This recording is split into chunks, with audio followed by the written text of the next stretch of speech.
Hey everybody on the internet, this is Ducky and welcoming you to another Monday Witches Ramble.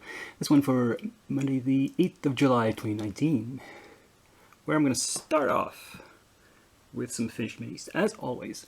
And I'll start with the relatively small minis I have finished. Up front, this is mostly, or is it all of it? Reaper? Yeah, I think all of this is Reaper. We have the Goblin Wizard, Garixus, with his flaming orb. We have a Minotaur. So this is an old metal mini, while this is from the new Bones for Kickstarter. The Minotaur, the Lady Minotaur. This was also from the Kickstarter. Let's see.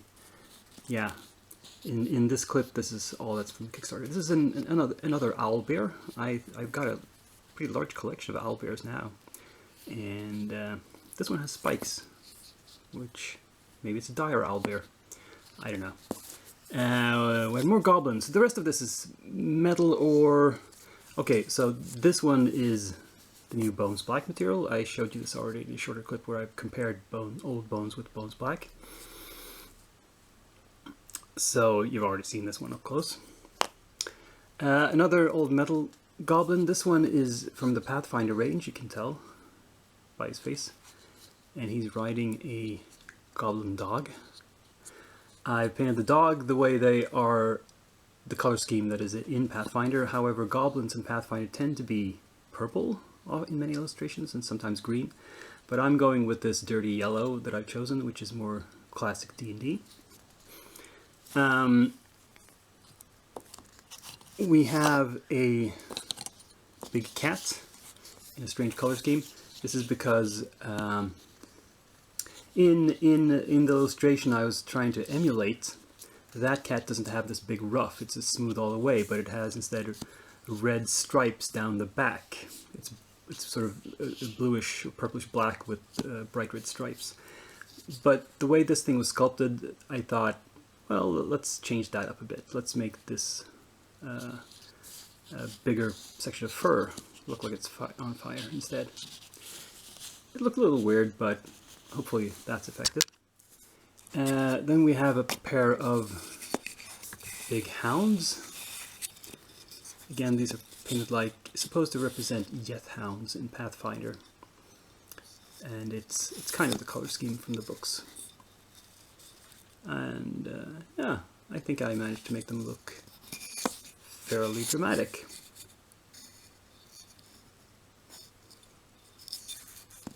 And the last of the metal minis for this week is just a fun little thing. Again, from Reaper, it's a flying eye, which I painted up to look like, oh yeah, I don't know. It's, you can see the reflections. I gloss coated the actual eye to make it stand out a bit more. Yeah. So that was, I have a few more finished minis that are much larger, so I'll show you those in the next clip. So taking a look at the bigger bones here, we have a griffin. Perhaps the model I'm least happy with of all of these, but it's okay. I mean, it's very rough, especially the wings. But it'll do. It'll do, pig. It'll do. Yeah, not much to say really.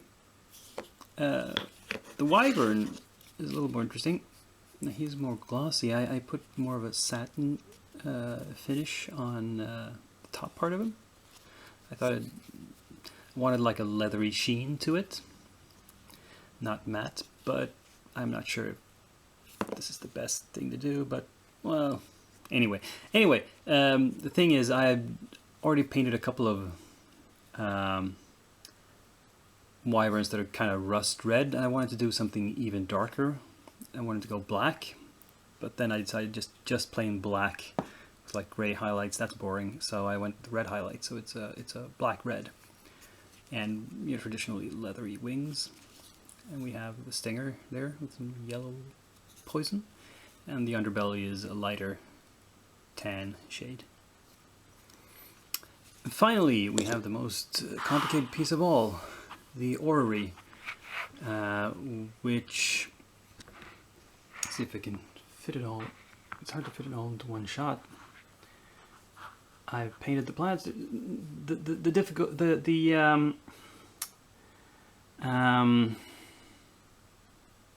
I don't like about this is that because it's bonesium, it's not bones black, it's softer bones. It's kind of, it should be like this, but it naturally wants to bend over to the side, and yeah, there's not a lot I can do about it. Thought a lot about which parts to make stone and which to make bronze. Specifically, here the top portion should maybe this whole thing have been stone, or is it okay that it's like just this portion that's stone and then pegged into the bronze? I don't know. And then I worked with various translucent and clear paints and glaze paints over white and over a pearlescent color paint, I mean, to get some extra shininess out of the planets. And yeah, I've seen an example where they went hog wild with the icosahedron here in the middle, the D20, and painted symbols on each face of it. I didn't have the patience or freehand skills to do that, so I just painted it yellow like a sun, and we'll leave it like that. With that, I've finished the scenery add-on pack from Bones 4. I think there's one or two more pieces of scenery in some of the expansion sets that I might get to eventually. I might pick those out in advance, actually. We'll see. But for now, this was the haul for this week. All the completed stuff. I counted approximately, was it 12 or 13 minis? Something like that. I'll total it up more exactly afterwards. And let's move on to works in progress. Now, the only stuff left over from previous weeks that's still actually in progress and unfinished is the Dark Sword Jessica Rich DVD project, on which I've now put some paint to almost all the models. You can see 6 of them here. The 7th one is in the repair shop. The big winged figure I knocked over accidentally as I was reaching for something else because it's so tall, and the wings fell off because the connection points are lousy and just super glue wouldn't hold it. I had to use accelerant, and that means it's brittle, and if you get to, if it falls, it's gonna fall, they're gonna break off. So I need to fix that. But I've decided I'll wait until I know that I'm actually going to get around to painting it, and I'll try to paint that figure all in one go instead of piecemeal like I'm doing with all the others, just so I reduce the risk of more accidents. Anyway, what's happened? Well, on the Rabbit Ranger, nothing new. What's been done on all of the others is actually their hair has been painted. On the DVD, she does skin tones before hair, but I tend to do hair first because I feel that it often gets a bit more messy and it slops over.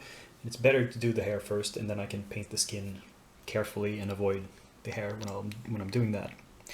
So there's 3 different hair colors she goes through in the DVD, and so the first is white, which is what, of course, Arsene Whitebeard here has. Now on the camera screen, it looks like the bright light is making it seem like it's just flat white, no shading at all, but there is shading. It's very subtle, but in natural lighting you can see it. And that's the watchword. This, and I used this technique on her as well. This is supposed to be black hair. Now, the highlights are kind of dark brown. There's a slight sheen to it, perhaps you can see. It's actually more pronounced on this figure because it has bigger hair too. Shay is very subtle, but yeah, I think you can see it. It's okay. And then on these two, I did the technique she shows for auburn hair. Now, I haven't followed her instructions completely because she's using Reaper paints, and I have tried to color match those by eye, looking at my Vallejo paints and seeing what we can do. But again, it's pretty nice, I think. As I said, it's a more subtle effect than I usually go for, and at the moment it looks a little flat to me, off camera at least, but that will, I think, be fixed in the varnishing stage because it's extremely matte now, and the varnish will add a little bit of sheen to it. So I think that'll be okay. Now, my ambition for next week is to go through the sections on skin tones. I've actually watched one of them. There's 3 total. There's fair and ruddy female skin, and then there's male skin, which apparently all males are the same. And I think I'll mix it up. So what she demonstrated on the DVD for the hair was actually these 2 figures, and I decided to make these 2 the same hair colors, and I'll mix it up so each of the ladies with the auburn hair has one each of the skin tones, and the same with the black haired ones. One will be more pale and the other more ruddy. Yeah, and I think that will be enough. If I get going and have more time, I'll do other sections as well. But that's the minimum I'm going for. Anyway, let's look at some newly prepped stuff that you have not seen paint on before. And here we see a new batch of prepped minis, primed and in some cases like undercoated on the basis or something similar. The front rack here are just primed. Some of them I don't even have holders for yet. We got boar, crab, croc, pig, villagers. Oops, there's a cart down there. And here are some figures you'll recognize perhaps from last week and some you won't. So,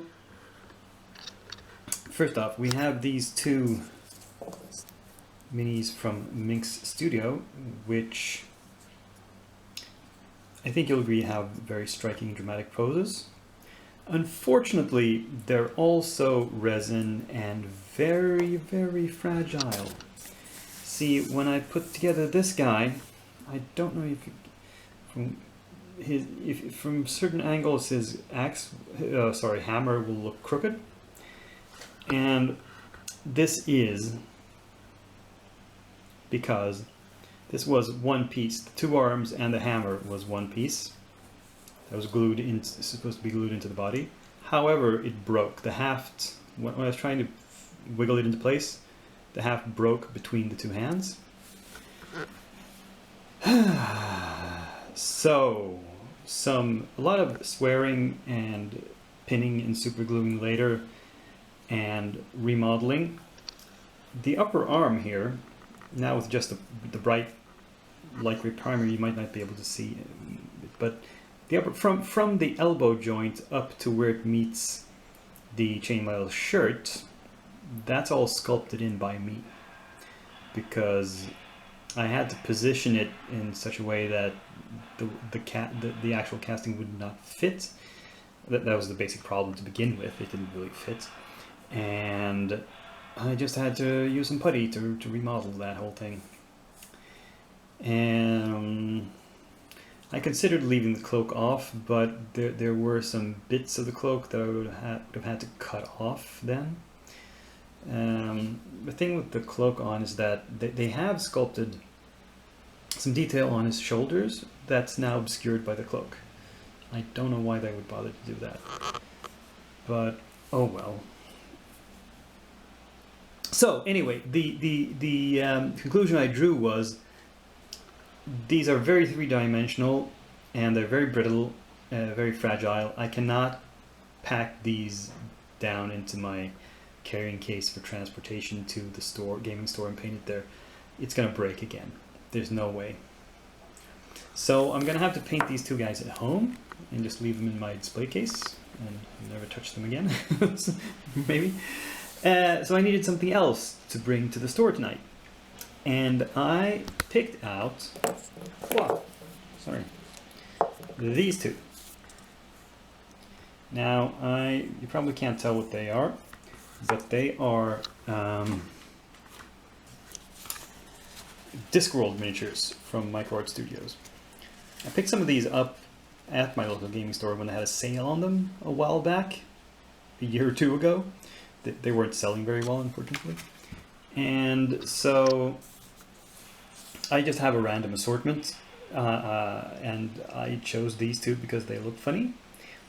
I don't recognize these characters, actually. I have not read all the Discworld novels. I've read like the 10 first, maybe a dozen first. I'm not sure exactly. I would have to go back and check how many there are. So these characters must be from later books. This lady is called Adora Bell, and in the artwork I've found, she's very simply dressed. It's all in a black dress and black hair, pale skin, and a cigarette holder. And I assume this stuff on her base is papers that she's standing on. Well, this guy is named Jamo Casananda. He's a dwarf in a powdery wig and with a rapier, leaning on a stool, being very cocky. Like a fun figure. And like I said, I have no idea who these characters are, but I've got some reference photos, and we'll see what happens with them. That was... So let's see where I am with the Falcon. And you might think, man, Doc's been lazy. He's done absolutely nothing. But that's not true. Because if you... I don't know if you can tell. If you say, look at this side and the flip side here. Don't know if you can tell. Slightly different shades of gray. And this is because I have actually used my airbrush to spray on both primer and a base coat on everything on the sprue, because I thought that would be the simplest way to do it.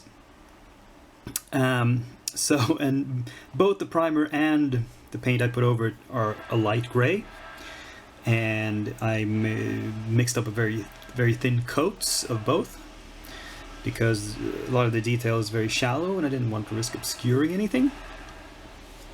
And so I haven't painted the backs. Well, this dish I painted both sides because both will be visible, but otherwise I only painted the upward facing side of everything.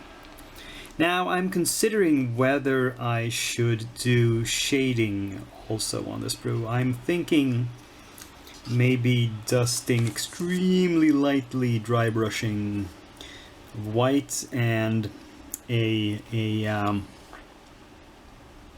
black paint wash to go into the crevices, and the idea is, if you kind of like, you've probably seen people do oil washes. I don't have oil paints, but I can do something similar with just heavy black acrylic paint. If you mix a wash of paint instead of using shade washes, you you can get it to creep into the crevices, and then you can use something like this to remove it from the surfaces where it shouldn't be. I'm thinking that is a step I might want to do before assembly even, but I'll think about it. Now, looking at the instructions, they are basically not... there's no language, it's just symbols. But I've figured out, for example, let's see here. Well, okay, so here. There's a question mark, and then there's either decal 22 or flag A. What does flag A mean? Well, if you look here, flag A is a gray paint. And they're using, I think it's Revell paints, but you know, I can match them with other brands. And there's a lot of this here where it's like I suspected. You can just paint on these red swatches. You don't need to use decals. The decals are just there for people who are not painters, who can't or won't paint. I'm gonna go with the paint route. I mean, decals seems just too finicky and messy, and it's never gonna match. It's never gonna look good. You know, paint's always gonna be better. So that is my idea. And I mean, all these things, again, I'm thinking I might even paint these before assembly. It'll probably be much easier. The tricky part is I've realized I thought this was a transparent flight stand. It's not. It's just a few transparent things like the cockpit canopy and some engine nacelles, and this, which is the back portion of the engine. Let's see, and they have a weird instruction there. They seem to be saying I should paint this blue, this translucent thing, which I don't know about. Why is it translucent if I'm going to paint it? And it's not even like blue G. It's not. Well, it says light blue gloss. Maybe that is a transparent paint. And I can use something similar,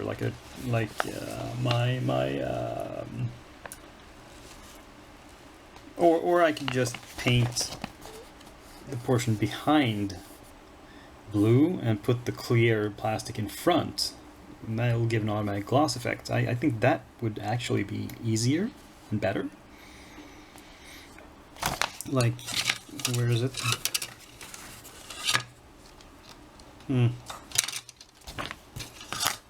Yeah, here. So it's this portion. If I just paint that blue, the blue color, and put the clear plastic in front of it, wouldn't that look better? Huh. We'll see. I'll have to figure this out. Let's see how far I get until next week. So it's time to plan ahead, and I'm gonna be a little conservative this week in what I add to the queue, because, you know, I got delayed last week. You know, there were some figures that carried over this week, and I have prepped a buttload of stuff already for the upcoming week that I'm not sure I'm gonna finish all of it by next Monday. So let's not go overboard here. Anyway, for my store painting projects, I have come back to this company, Statuesque Miniatures. I picked out two figures that I think are sort of thematically linked. We have Lila of the Resistance and Bella the Partisan.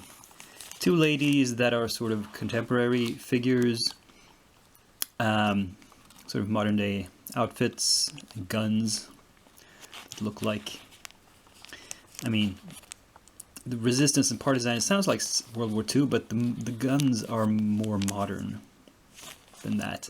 In fact, this model confused me a little bit because why is the head not part of the casting? I mean, that led me to think that there would be alternate heads, but if you look at the sprue, there's only the one head, but there's alternate guns for some reason. And what are they? A short one and a long one.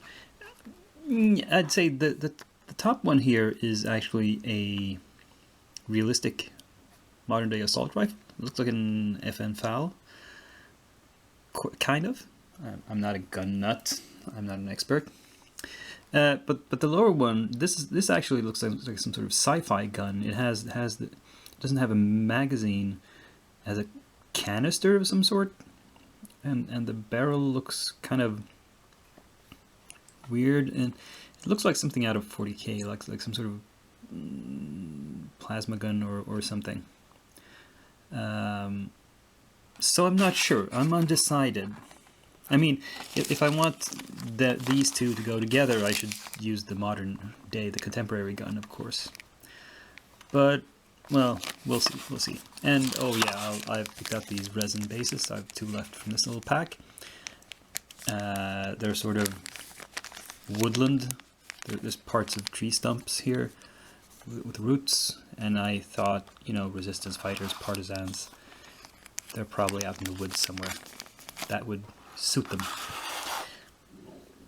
But I have to bring in something from the Bones 4 Kickstarter.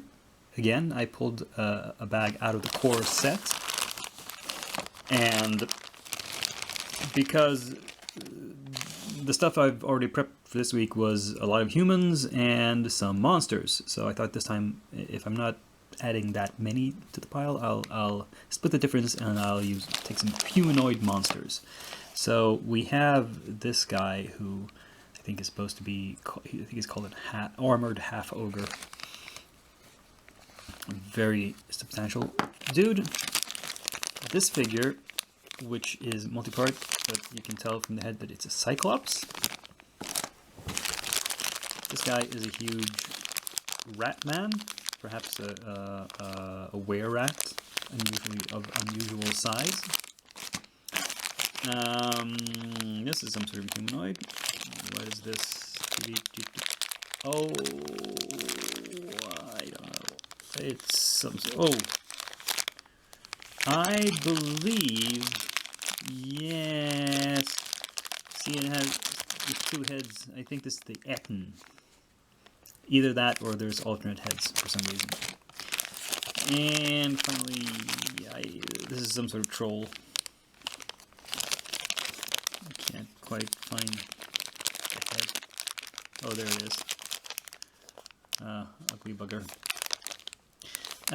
Yeah, so these are 1, 2, 3, 4, just 5 big guys. But, you know, if I should get a spurt on in my painting work and finish unusually many models unusually quickly, I can always add more. There's a long list of stuff. But for now, this is the stuff I know I'm going to prep until next week.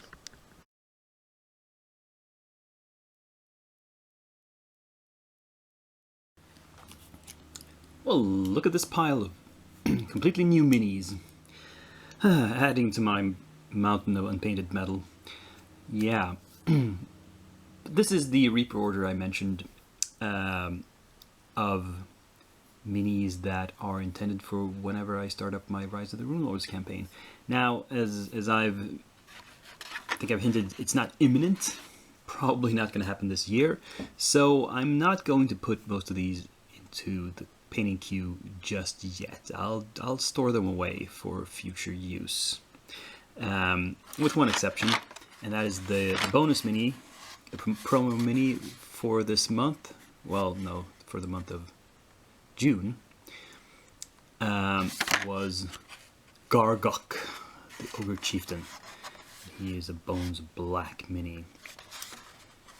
And this guy I think I will prep for next week right away because he's cool looking and I want to keep trying out this new Bones Black material.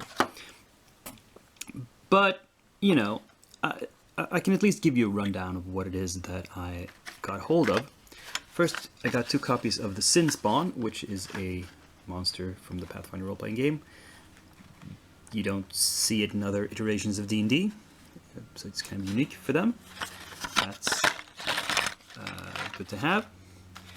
Who's this? This is Shalelu, the Elf Ranger. This is actually an NPC that is allied with the PCs. I think there's one other... maybe I didn't get her. Oh well, never mind. What do we have here? Nualia and Illyrium. This is, or are, kind of the main villains in the first part of the campaign. And Sutu Kaijitsu is like a henchman. He's a sub-villain en route to battling Nuala. Lyria Kenja is a wizard who is also a henchman of Nuala. The Skinsaw Man appears in the second part of the campaign and is a weird figure. He saws the skin off people, as his name implies. The Attic Whisperer is an optional encounter. It's not a crucial part of the campaign, and there's 2 of them in this for some reason. It's an encounter you can add if you want to, as GM. Finally, the Shoanti Barbarian is not. He's not a specific character at all in the campaign. This is more like a possible PC mini if somebody decides to play a character of the Shoanti background or from one of the Shoanti tribes. Then they can. So yeah, nice little collection of stuff that I will put away for future use, except Garguk, who you will see with some paint on him pretty soon. I might mention I will place an order this month probably as well from Reaper. Unfortunately, it's going to cost me a bit more because they have not actually increased their own prices, but they have started applying VAT or value added tax, which is a kind of sales tax, to orders within the EU. And apparently they did this without warning, but reading the FAQ on their website, they say it's because they were visited by some very somber people who told them they had to. So the taxmen paid them a visit, apparently, and said that you got to start charging this to people. And what they do is they tack on a certain percentage on the price of the product, and then they send that to the tax service in my country, because to sort of compensate for the fact that if these items had been imported and sold retail here in my country, then sales tax would have been applied to them, and our sales tax is exactly the same as the VAT rate. It's 25%. So yeah, I suppose that's fair, except that not really, because if Reaper, of course, doesn't sell to retailers at the same price that we pay when we buy direct from them. Retailers, of course, pay less. They pay some, I'm not sure exactly how much less. But clearly they have to pay less so they can maintain a profit margin. And yeah, Unfortunately, in my country, there are no local retailers who carry Reaper minis. So I'm screwed either way. I have to order direct from Reaper. I mean, I can still sort of feel good about getting these bonus promotional minis, and it's no big deal to get up to the amount where I get free shipping. So, okay. It's not horrendous, but yeah, it's a little bit worse than it used to be. Oh well. Life keeps getting worse. No. If life gives you lemons, make lemonade. Anyway, enough of my chit-chat. This was this week's episode. Ended on a bit of a downer there, but apart from that, I hope you enjoyed it. So click like, subscribe, share, comment, and join me here again a week from now. Same time, same channel. This is Dakian, signing off.